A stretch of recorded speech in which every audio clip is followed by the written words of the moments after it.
Olá pessoal, sejam bem-vindos ao Aqui Ó, o podcast do Escola, a plataforma nacional e gratuita de formação empreendedora contínua. Esta série sobre saúde financeira e transformação digital inclusiva conta com o patrocínio e apoio do Itaú Unibanco. E neste episódio vamos refletir sobre a transformação digital inclusiva e, claro, presença digital. Bora fazer esse corre com a gente? Você já parou para pensar como anda a presença digital do seu negócio? Muitos empreendedores estão sendo forçados, por necessidade de manutenção e sobrevivência de seus negócios, a se inserir ou ampliar a sua presença digital, para além de também se adaptar às não tão novas tecnologias. Acredito que o maior desafio para o processo de transformação digital e inclusão multidimensional desses empreendedores trata também das desigualdades analógicas e reforça as digitais. Isso traz também a urgência de um debate sobre o campo dos negócios digitais, na perspectiva da transformação digital inclusiva. Estamos falando de oportunidades de crescimento sustentável de toda uma cadeia de valor compartilhada, de acelerar a inclusão digital plena de semi-analfabetos digitais no uso, de profissionais no campo que precisam se aprimorar no desenvolvimento técnico de soluções com linguagens e interfaces acessíveis para nativos e não nativos digitais, sempre pensando em agregar valor à marca, ao produto e ao serviço, e assim pensar em uma presença digital sustentável, porque não adianta só pensar em colocar o feijão na lata, né? O nosso corre tem que fazer bem para a gente. Para conversar com a gente hoje, nós convidamos uma de nossas aceleradas de um programa do Corre Criativo, de uma edição passada, Maísa Moraes. Ela é a criadora e fundadora da Aorta, cosmética natural. Ela vai falar melhor sobre isso para a gente, porque ela é uma especialista no assunto. Então, Maísa, primeiramente, muito obrigado por ter aceitado o nosso convite em falar um pouco sobre as suas vivências no mundo digital. E agora eu vou convidar você, né, melhor do que ninguém, para poder se apresentar e falar um pouco do seu corre. Olá, João, eu quem agradeço o convite. Então, como você já falou, meu nome é Maísa, eu sou empreendedora, estou à frente da Aorta há quase 4 anos. A Horta é uma empresa de cosmética natural, vegana, livre de plástico. É uma empresa que acredita numa outra forma de fazer beleza, que está além dos padrões estéticos aí que são colocados pela sociedade para a gente. Então, eu acredito numa forma de fazer beleza que está mais preocupada com a saúde e bem-estar do indivíduo e do meio ambiente. Muito massa. Agora a gente vai falar um pouquinho sobre essa trajetória, né, à frente da Horta, né, esses 4 anos aí. Então a gente queria, né, como a gente está falando aqui sobre transformação digital e ao mesmo tempo a gente está falando sobre esse empreender saudável, né, na perspectiva de um negócio que faz bem para a gente, você contar um pouco como é que você começou a pensar aí a digitalização dos processos da Horta, a presença digital da sua marca, né, o que orientou você nessa tomada de decisão de migrar mais para o digital, né, aumentar essa presença?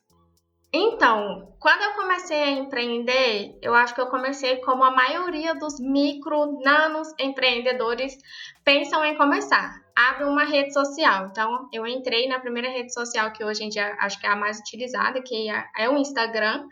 Ao invés de pensar assim num plano de negócio bem elaborado, numa formalização da minha empresa, então eu considero que eu comecei meio que de trás para frente assim a fazer o corre. Eu acho que a maioria dos empreendedores que começam hoje começam dessa forma. Mas a minha presença digital mesmo, a minha transformação digital, eu considero que começou mesmo quando eu fiz o site, que para mim foi como entender que eu precisava de ter a minha casa própria ali dentro da internet.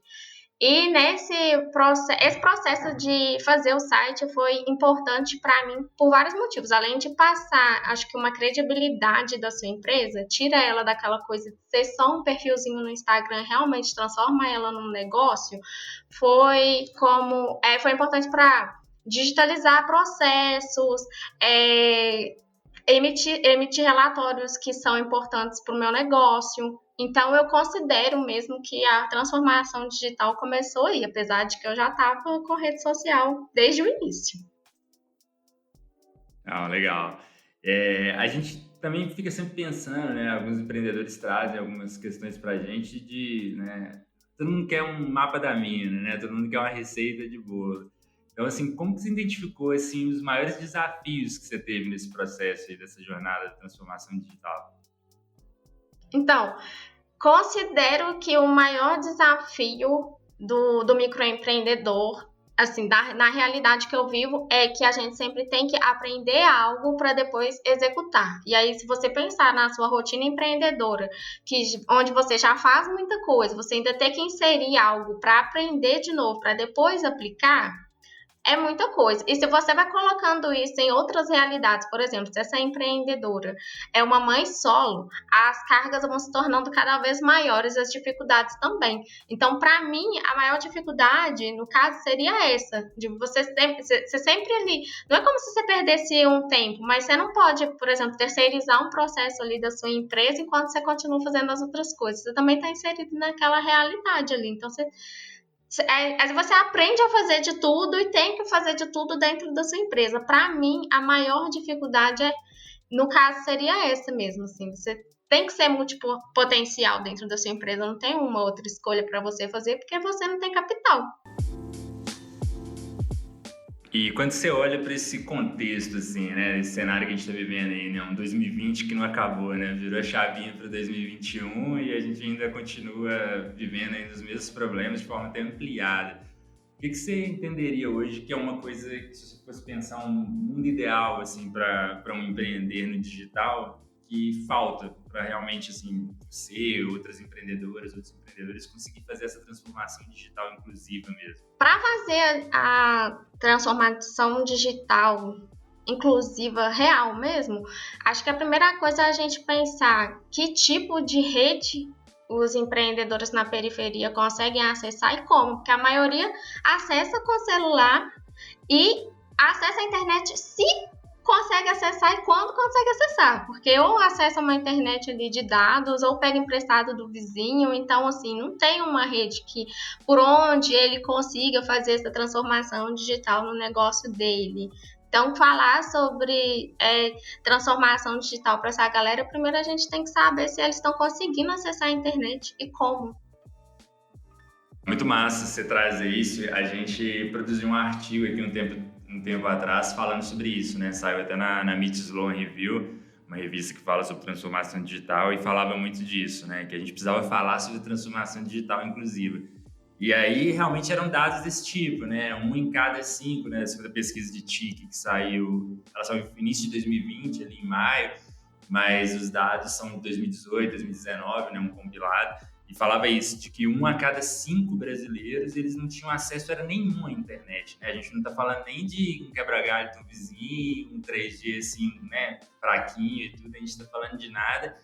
E na perspectiva mesmo do empreendedor e de renda, um dado interessante também que a gente conseguiu levantar dessa pesquisa foi a perspectiva de que pessoas que tinham acesso, por exemplo, a um tablet ou um notebook ganhavam 3 vezes mais do que a pessoa que acessava a internet só pelo celular, né? Então, assim, é uma coisa muito grave, assim, porque parte para essa coisa de você ter acesso a um plano de dados, a ter uma internet em casa, mas também até a sua experiência com a internet, né? E aí, quando você falou de um site, né? Para desenvolver um site, provavelmente quando você foi fazer o seu ali do início, ali, você precisou ter acesso a um computador, porque por mais que existem plataformas de fazer isso, né? Em dispositivos móveis, aí, celulares e tablets, é muito mais difícil, né? Então, assim, todas essas dificuldades também a gente começou a ver que são coisas que foram muito importantes, né, trazer para a discussão. Essa questão da renda, por exemplo, me assustou muito, né? Uma pessoa que ganhava, sei lá, 3 mil e cacetada e uma que ganhava 1.000 e pouco porque ela acessava só de um celular, né? Se ela tivesse um tablet, um notebook, a perspectiva dela de progressão de renda seria diferente por causa dos acessos que ela teria.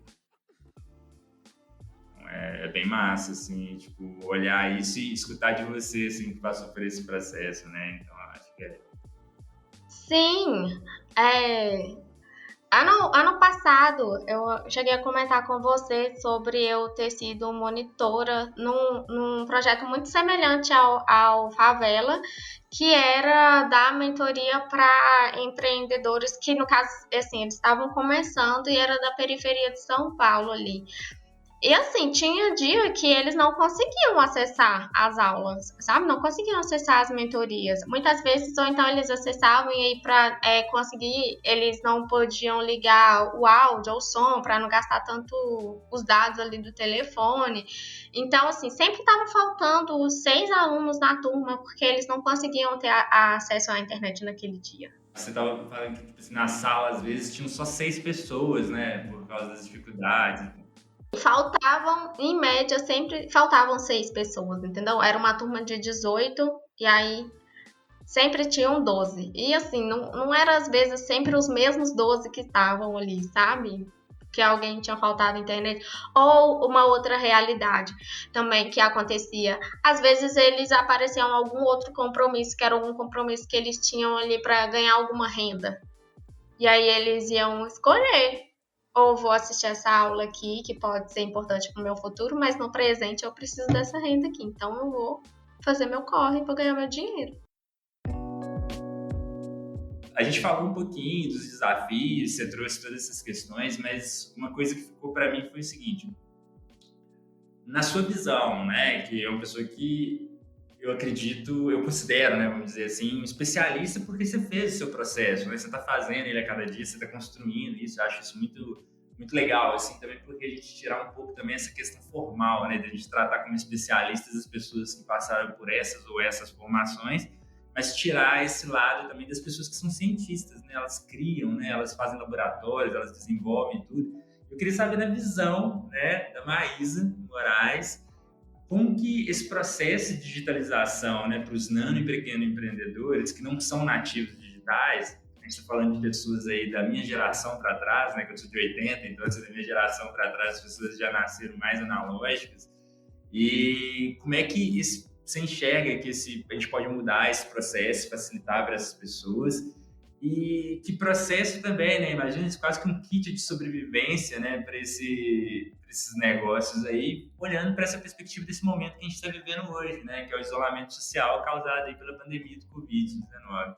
Eu acho que a ajuda viria em parte até da própria tecnologia. Você desenvolver ferramentas intuitivas, com design facilitado e pensando na acessibilidade desse usuário, entendeu? Como facilitar as coisas para as pessoas poderem entender.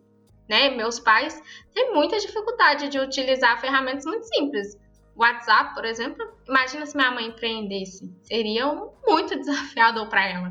Então, eu acho que tem que vir disso aí, da própria tecnologia, uma parte. E a outra parte é uma força-tarefa aí das instituições, sei lá, governamentais, privadas, públicas ou não, mas para que essas pessoas, se elas não têm, vamos supor assim, uma facilidade para entender, que elas possam pelo menos contratar alguém que vai fazer aquilo ali para elas.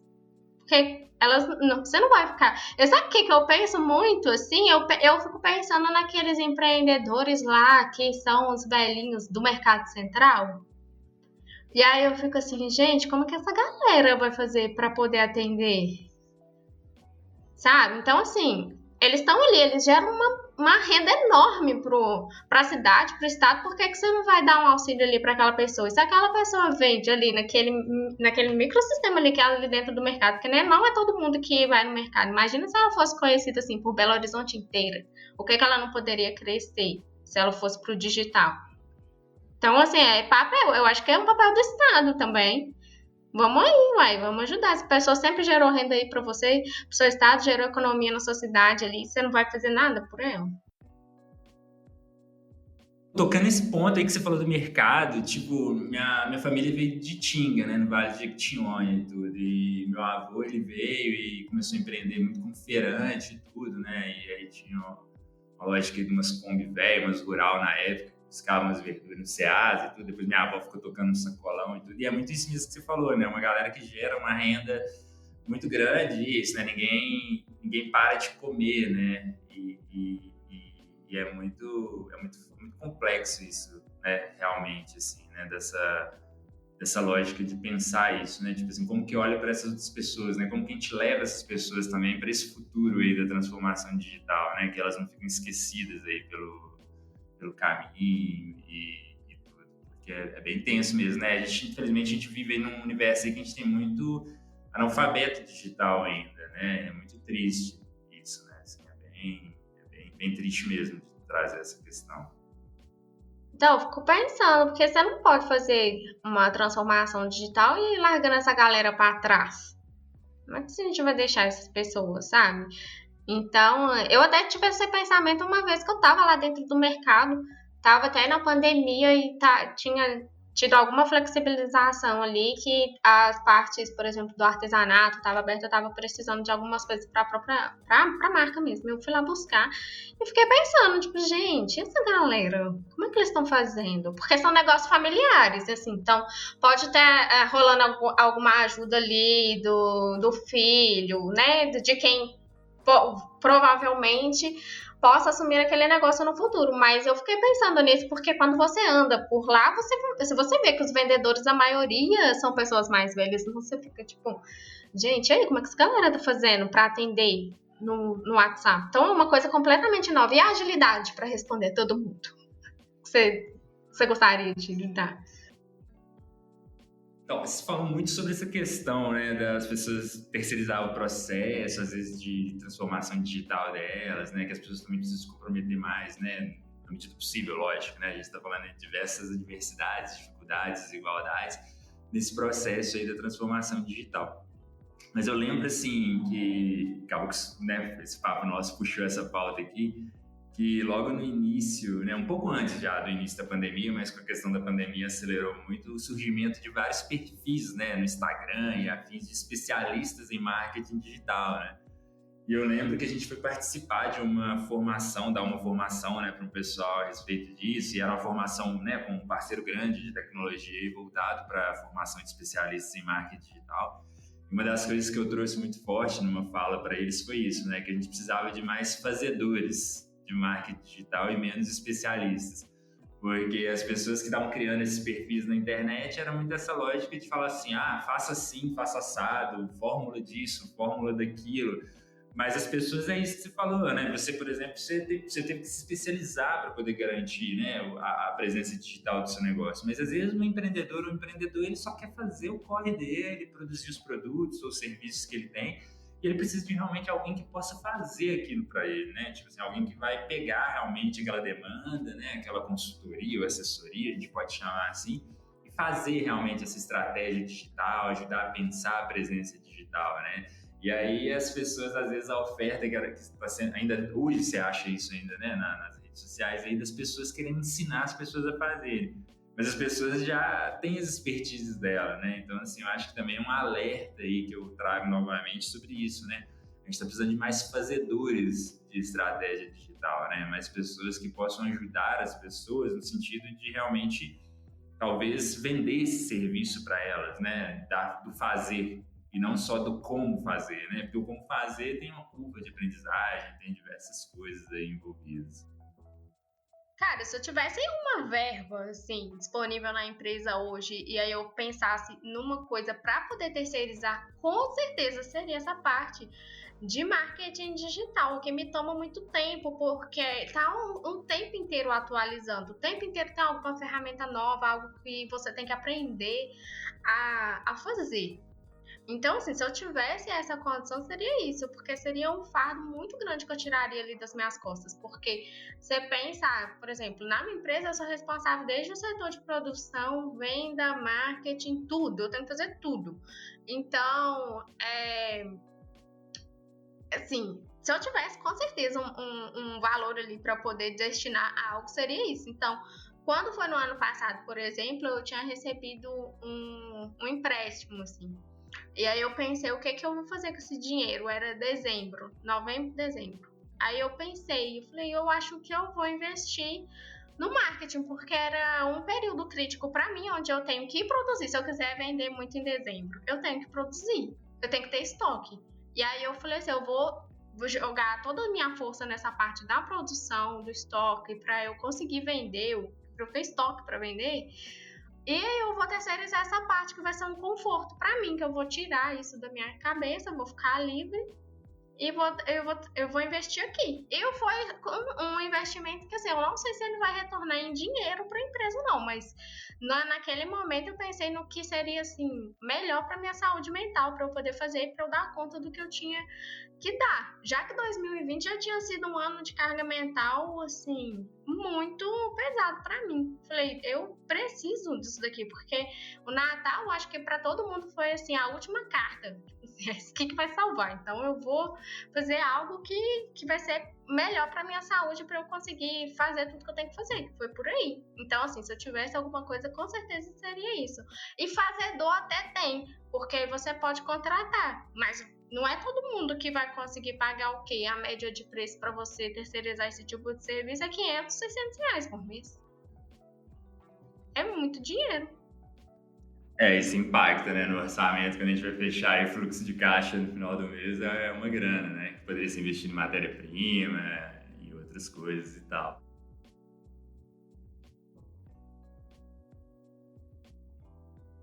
Pô, infelizmente, a gente está chegando ao fim desse bate-papo, que foi maravilhoso aí com a Marisa. E pensando assim, né, para finalizar, assim, para a gente poder. Acho que foi muito rico, né, tudo que você trouxe dessa experiência sua, da questão também das dificuldades. Acho muito legal que o seu papo é muito sincero, assim, de falar dos erros e acertos, né, como você mesmo falou em algum momento, sem romantizar, né, esse processo do empreender. E aí, uma dica que você daria para alguém que está nesse processo de construção de presença digital, né? Podia usar aquele clichê que as pessoas, né? O que a Maísa de hoje falaria para a Maísa de 2, 3 anos atrás, né? Para poder dar um contexto. Mas qual que seria a dica que você daria aí para um empreendedor ou um empreendedor que está pensando em melhorar ou ampliar a presença digital dele hoje? Esteja na rede, esteja em alguma rede social, produza bons conteúdos. Isso é clichê, mas não tem como fugir, porque se esse é o jogo, aprenda a jogar o jogo. Não tem como fugir disso. Faça um site, se possível. Cadastre seu negócio no Google Meu Negócio, que é gratuito. E pelo menos é algo que vai fazer você ser encontrado pelo seu negócio se alguém te procurar ali. É uma ferramenta que você pode utilizar. E lembrar que pessoas se conectam com pessoas. Hoje, o que você vende não é tão importante mais. O que as pessoas prezam hoje é por que você vende e como você vende. E ali, o que vai fazer você se diferenciar do seu concorrente é a identificação que seu cliente vai ter com você. E aí, esse é o seu diferencial, é ser você naquele negócio. Sua identidade, seu jeito, isso é incopiável, assim. Então, seja você e busque relacionamento dentro mesmo da rede. Muito massa aí, presença digital, transformação digital e essa super dica aí que fala até sobre branding, né? Da presença da marca, cuidado com ela, né? Essa parte de relação com as partes interessadas aí, clientes, fornecedores, a própria rede mesmo, né? Engajamento aí dos fãs do seu produto. Muito massa. Maísa, muito obrigado por essa troca, né? Foi muito, muito fantástico, assim, ouvir, assim, eu acho muito legal, assim, conhecer, né? Cada vez que a gente conversa, eu conheço outros detalhes da sua história, sua trajetória empreendedora, e sempre é surpreendente, muito positivo. Você que está aí ouvindo nosso podcast, né, se gostou das dicas, vai ter muito mais por aqui. Acompanhe os próximos episódios, né, dessa coletânea aí de conteúdos. O meu nome é João Souza e esse foi mais um dos produtos digitais da escola. Esse é o Aqui Ó. E essa temporada é uma parceria do Favela com o Itaú Unibanco. Fique de olho nos próximos conteúdos e até o próximo episódio.